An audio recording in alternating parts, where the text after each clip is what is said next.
Hello everyone, welcome back to my YouTube channel. I hope you guys are doing well. So today we are back with another video, and this time we are going to discuss an important job update, and the detailed notification was released today itself. So here I am talking about Intelligence Bureau. So again, Ministry of Home Affairs has come up with Assistant Central Intelligence Officer recruitment for the year 2023. So in this video, we'll try to talk about how to apply for this examination, what are the vacancies, and what is the fees you have to pay, the examination centers, and the important part is the examination details. So let us quickly start with the video. So Ministry of Home Affairs is what Intelligence Bureau comes under. So in IB we have a post called as Assistant Central Intelligence Officer, and for this exam is conducted after every 2 to 3 years. So now in 2023 they have released the notification for same. So the post name is Assistant Central Intelligence Officer. It is a grade 2 post and it comes under Ministry of Home Affairs. So if we see the classification of this post, it is a General Central Service Group C post, which is non-gazetted. And if you talk about the pay scale, so it is mentioned as level 7 in the notification. Apart from basic pay, you will be getting dearness allowance, then social security allowance, housing rent allowance, transport allowance, and other things. So you can go through this calculation and decide yourself what will be the salary you will be getting once you are selected through this examination. Now, what are the number of vacancies? So if we see there are total 995 vacancies to be filled through this examination. Out of 995 for open unreserved category, there are 377 vacancies. For EWS, it is 129, OBC 222, SC 134 and ST 133. And what is the qualification to apply for this examination? So it is simple graduation.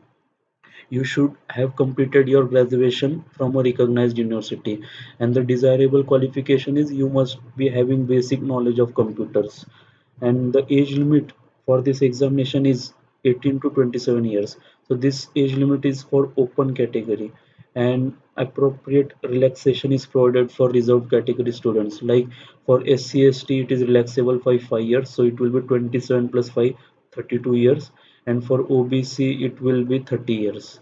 So if you are eligible, then you can definitely apply for this examination. Now let us see the other details of this examination.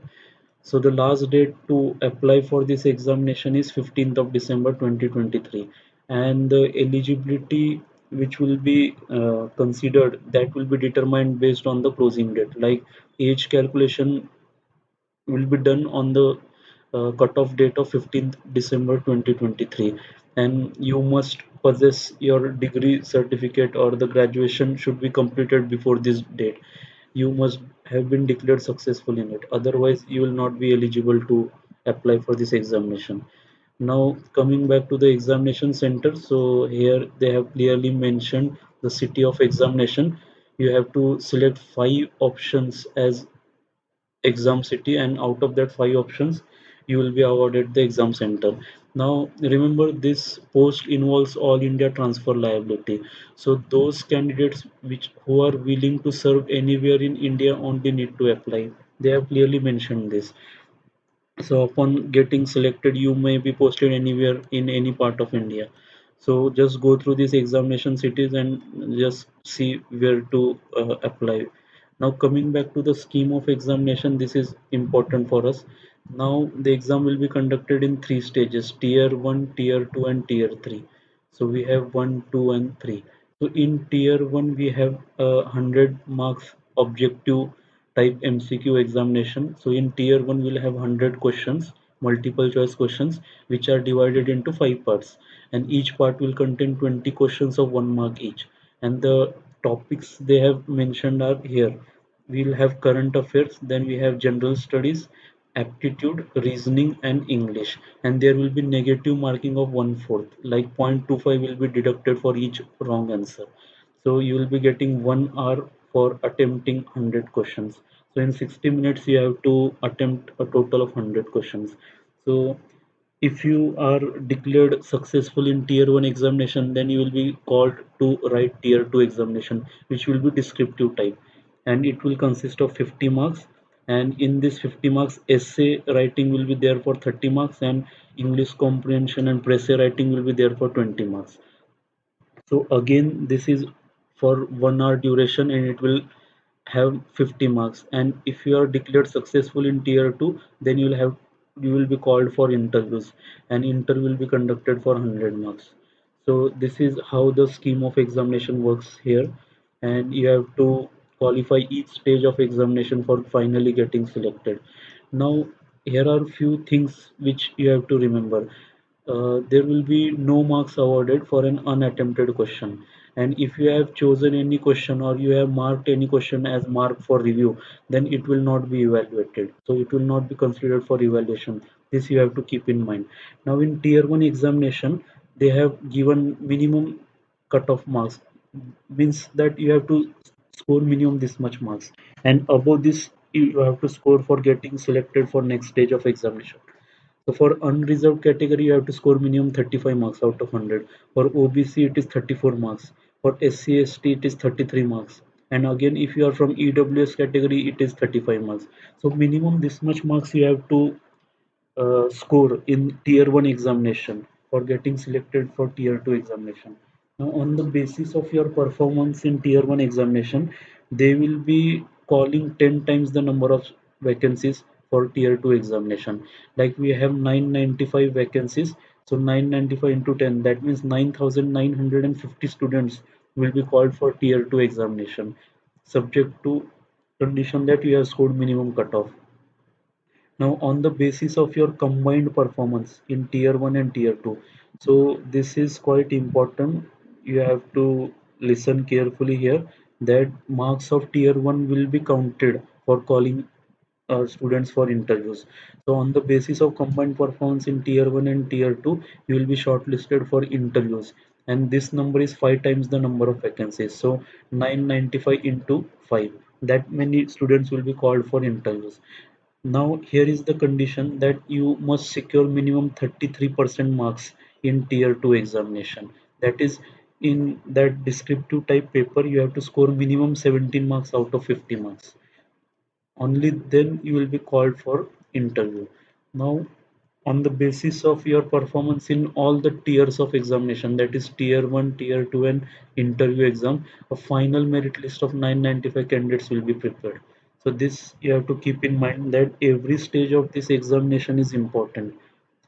You have to score or do well in every stage of examination for finally getting selected in that 995 list. So just remember this and try to go through this. Now, what are the important dates here? So we can see that online registration will begin from 25th of November, and the closing date for application is 15th of December. And if you are paying your exam fees through SBI Challan, it is 19 December 2023. So just remember this date, and I will advise you to apply in advance. Don't wait for last moment. Now, what are the general instructions? You should have a valid email ID and a mobile number, and you should possess a recent passport size color photograph. And this photograph must be in between 50 to 100 kb, and same photograph is to be used throughout the recruitment process. Then you must have a signature which again should be between 50 to 100 kb, and then you have a valid photo ID proof. It can be voter ID, Aadhaar, PAN card, driving license, and you should be in possession of mark sheets pertaining to your class 10, 12 graduation and post graduation. So these things you have to keep in mind while applying. Now what are the steps in registration, like how to apply for this? So if you see here, there are two steps. The step one is where you have to do the personal registration. So in this, what you have to do in this, you have to fill the desired information, and like your personal details, contact numbers, etc. And upon completion of step 1, you will be getting a application sequence number, that is ASN is what they have called this, and a password. And then again you have to log out and log in again for step 2. So what is there in step 2? In step 2, simply you have to upload your photograph signature, select examination cities, then qualification details. Now clearly they have mentioned few guidelines related to photograph and signature as well. So the sign must be on white paper with black ink pen. So remember this. And in case of photograph, if you are wearing optical glasses, then your eyes should be fully visible. So these are basic things which you have to keep in mind, otherwise your application may get rejected. Now, what is the examination fee here? So if you see here, the examination fee is 100 rupees, and in that, this 100 rupees fees is applicable for only unreserved EWS and open category male candidates, not for female. And there is a recruitment processing charge of 450 rupees and plus bank charges. So this 450 charges, that is recruitment processing charges, are to be paid by all candidates. That you have to keep in mind. So if you are from open male category, the total fee might be 550 rupees, and for girls it will be 450 rupees. Girls are or female candidates are exempted from paying examination fee of 100 rupees, and the online application should be submitted only after ensuring that the information, photograph, signature is correct. So you may go through this and just ensure that you have given your correct email address.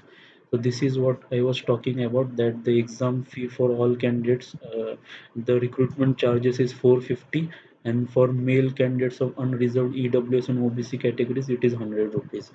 Now, they have clearly mentioned that you should have sufficient number of passport size color photographs, and these photographs will be required in further stage of recruitment process.